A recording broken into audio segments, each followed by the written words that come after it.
টানা কয়েক সপ্তাহ ধরেই মাছের চড়া বাজার।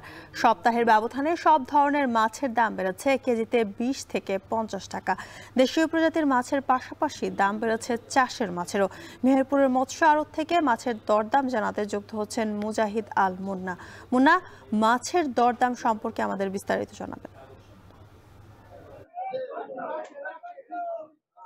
জ্যোতিকা, প্রথমে জানিয়ে রাখি, মেহেরপুরে সপ্তাহের ব্যবধানে সব ধরনের মাছের দাম বেড়েছে কেজিতে 20 থেকে 50 টাকা পর্যন্ত। আমি যদি আজকের দামের কথা বলি, আজ কিন্তু সব ধরনের মাছের বাজারই চড়া।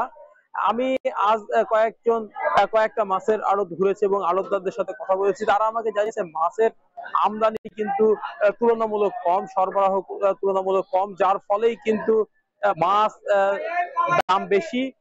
আজ প্রতি কেজি রুই মাছ যেটি বড় সাইজ সেটি কিন্তু 400 টাকা পর্যন্ত বিক্রি হবে খুচরা, যেটি আড়তেই বিক্রি হচ্ছে 370 থেকে 350 টাকা বা 370 টাকা পর্যন্ত।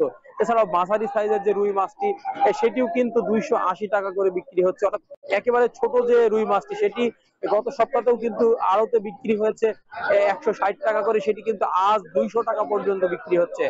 এছাড়াও গ্লাস কাপ, সিলভার কাপ সব ধরনের মাছের দামই কিন্তু ঊর্ধ্বমুখী। আবার আমি যদি পাঙ্গাস মাছের কথা বলি, এটি কিন্তু গরিবের মাছ হিসেবে পরিচিত এবং যারা নিম্ন আয়ের মানুষ তারা কিন্তু পাঙ্গাস মাছ এবং সিলভার কাপ মাছই বেশি কেনে। আজ কিন্তু পাঙ্গাস মাছের দামও কিন্তু অনেকটাই চড়া, অর্থাৎ গত সপ্তাহে চাইতে কেজিতে প্রায় 20 টাকা করে বেড়ে প্রতি কেজি বড় সাইজের যে পাঙ্গাস মাছ সেটি বিক্রি হচ্ছে 220 টাকা করে, এবং ছোট সাইজ যেগুলো সেটিও কিন্তু 150 টাকা করে বিক্রি হচ্ছে আড়তে। অর্থাৎ এটা কিন্তু আরো 20 থেকে 30 টাকা করে বাড়বে বাজারে গেলে। এছাড়াও দেশীয় প্রজাতি সব ধরনের মাছের দাম কিন্তু আজকে চড়া। প্রতি কেজি ট্যাংরা মাছ বিক্রি হচ্ছে 800 থেকে 850 টাকা করে। এছাড়া পাকাল তুরা 700 থেকে 750 টাকা, পুঁটি 400 টাকা, ময়া 400 টাকা করে বিক্রি হচ্ছে। জ্যোতিকা, এই ছিল আমার কাছে মেহেরপুরের মাছ বাজারের সর্বশেষ পরিস্থিতি। জ্যোতিকা, মেহেরপুর থেকে মাছ বাজারের খবর জানাতে যুক্ত ছিলেন সহকর্মী মুজাহিদ আল মুন্না।